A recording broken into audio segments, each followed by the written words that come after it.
Hello viewers and welcome to a brand new episode of Anzenmezzeron Hell Games, where I will showcase actual plays of Magna Gothica Maleghast.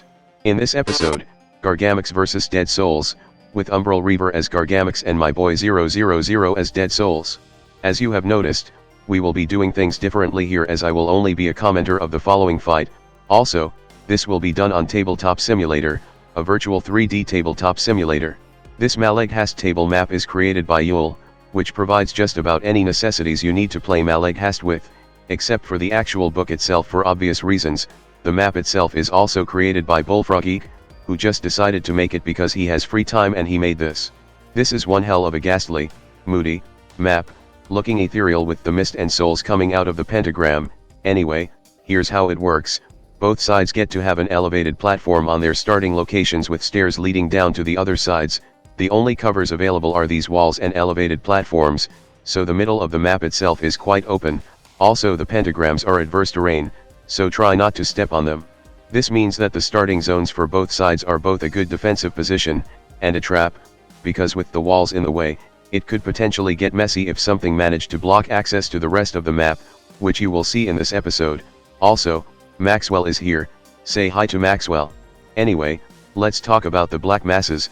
On the Gargamox side, Umbral Reaver has 2 scums, 2 rottens, 2 hosts, plus the Plague Lord. The goal is simple: throw hazards everywhere, fucking Captain Pollution this shit. Both the rottens and hosts have act abilities to make hazards on demand. The Plague Lord herself also has Corruptor trait for even more hazard, and as a bonus, she has a soul ability called Unholy Vapors, which just makes things even worse to those surrounded by hazards. Oh yes, this game is also being played on Spite level, mostly because I'm still getting used to Tabletop Simulator and I might get confused while editing for the footage. If this was a loathing level match, Praise the Filth can also be taken for even more hazards. It is just plain not safe for your opponent to walk anywhere. On the Deadsouls side, my boy has is that fucking sends Undertale 2 sacrifices, 2 banshees, 2 Visiggeists, and the Dark Priest himself. Once again, it's just the typical Deadsouls strategy here: wall things up, and have banshees scream things to death. Visiggeists is also here as Deadsouls horror that can slice people for 2 damage and teleport around. However, like most Deadsouls units, they are very fragile with only 3 health. Even with magic armor, you might still find it more fragile than you wanted. Then there's also the fact that Visiggeists tend to not be picked in a Deadsouls lineup because Banshee is just right there and Banshee is fucking stupid. Horror type units really do not have a good time in this tabletop game here. Anyway, you know the map, you know the black masses. Let's begin the game by rolling the initiative. Umbral Reaver got the higher number and thus she can place her unit first, followed by my boy, and then first turn went to the rotten, which moved onto a coffin and tried to splash some Deadsouls in filth but failed. The sacrifices then moved up, one pulled the previously activated rotten down, and the other just moved further up. A host then used driving vermin to chain damage through the Deadsouls with infect, pulling in a sacrifice, Visiggeist, the Dark Priest, and the Banshee, which didn't really get to move. The Visiggeist is also currently at a very bad spot, so of course it immediately moved next, getting right behind the rotten and stabbing it for 2 damage through its armor before teleporting right next to the Plague Lord. A scum then just slapped it to death before moving up. The other one moved next to a sacrifice and slapped it too, giving it a plague token as well. The remaining Visiggeist moved up, tried to slash the rotten but failed, only leaving it at death's door. The other host then released its vermin, which ate both of the sacrifices and nibbled on the Visiggeist, killing all Deadsouls thralls on the map. However, this is also exactly what Deadsouls wants, because one of the sacrifice turned into a wall, and the other one turned into an adverse terrain. A Banshee then moved up and did the other thing it's best at, making more wall, and with a lucky roll, handing out weak token to the Plague Lord and a scum. The other rotten then moved up and pustulated all over the floor again, rolling no plague tokens again, which would have been good for the rotten as it can use it as strength. The other Banshee also erected another wall, no weak this time. The Plague Lord, with nearly all her other pathways blocked by walls, can only really go out one way and then used Virulence on a rotten to give it plague token. This is actually an interesting move, because even without the weak token, rotten is immune to damage to this act ability due to its physical armor, so it's one way to give your rotten strength token. And then she left even more hazard around with Corruptor. The Dark Priest then moved right onto another platform and tore the rotten's soul out, killing it. Round 1 ended, and round 2 began with both sides gaining more souls. First turn went to Gargamox again and rotten moved towards the Dark Priest and tried to vomit on him to apply plague tokens. Didn't work, so the Plague Lord spent a soul on Infest on the Dark Priest for 2 plague tokens, slowly wearing him out. The Dark Priest then moved behind the Rotten and swung his Doom Blade at the scum, killing it. Hit or miss, this will work because it's magic damage. Oh yeah, he also threw a Cyclopean monolith right in front of the Plague Lord. A host then have its vermin swarm nibble the monolith, damaging it.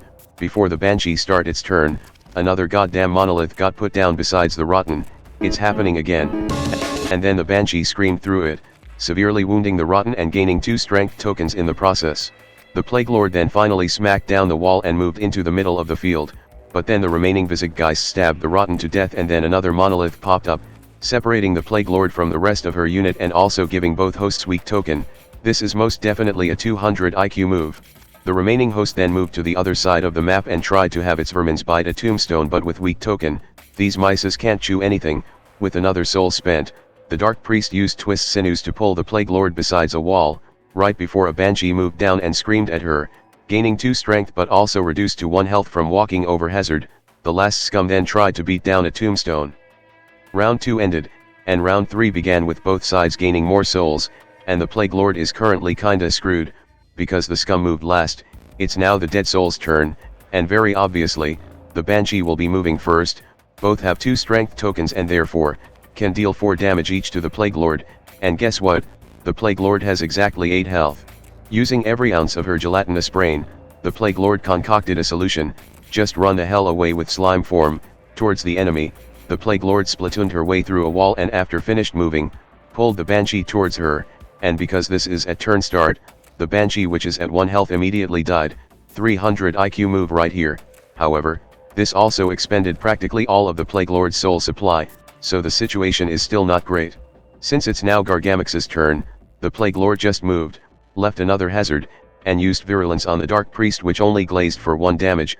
The Dark Priest is honestly a tough opponent for Gargamox, mostly because of magic armor and Gargamox's lack of means to get strength tokens. Infect has high potential for a lot of damage, but potential doesn't mean consistent. Oh yeah, also the Dark Priest plopped down another monolith at the start of the Plague Lord's turn. The Dark Priest then phased through a wall to get behind the Plague Lord and then used Tear Soul on her, which should have gave her like 3 weak tokens, but to know where they went. The Plague was also slowly wearing him down. A scum finally broke down the tombstone and moved besides the Dark Priest. Another monolith emerged, and the Visaggeist moved down and slashed at the Plague Lord, but the scum body blocked the damage. A host moved down and tried to break down the wall but failed because weak token. The last Banshee then did what it does best and screamed at the Plague Lord for 4 whole damage, and because there's a wall on the last square of the line, it got 2 more strength tokens. The other host then once again, tried to beat down the wall. Round 3 ended, and round 4 began with both sides gaining more souls. It's also time for another monolith. Surrounded in all sides, the Plague Lord slime formed yet again away from the dead souls, just enough distance that the Banshee could not scream at her, and so it just erected a tombstone instead. A host kept smashing the wall, finally breaking one down only to find another staring at it. The Visaggeist moved in and only managed to glaze the Plague Lord for 1 damage, hazard reducing it to 1 health. The other host moved down and used Propagate Swarm to throw hazards all over the place, which actually did block the Dark Priest's movement and leaving him no option to attack the Plague Lord at all. The Plague Lord smacked the Visaggeist to death and tried to move away but was surrounded by walls, and round 4 ended. Round 5 began. There's no soul left for the Plague Lord to slime form away, and the Banshee finished the job. And thus, the game has ended. So with the result of this match, this means that currently in Hell Games, Deadsouls have won 3 matches straight, the so-called weakest house. Honestly, I'm more surprised at how dangerous the Visaggeists were. They are quite fragile, but when they do hit, they hit pretty hard. Their fragile part also didn't matter here, as my boy was about to cut off half of the Gargamox with walls, so even if they die in the process while deleting Rottens and Scums left and right, it doesn't matter. For the Gargamox, you would think that slime would work well as an anti-Dead Souls unit, because they can just surge through wall, the primary tactic of Dead Soul. The problem, however, is that they deal magic damage, and almost every Dead Soul units have magic armor, meaning slime is useless against most of them, especially against the Necromancer. Host, however, works very well against Dead Soul, because they deal physical damage which Dead Souls have no protection against. So, again, my boy sealing the hosts off at round 2 was a smart move.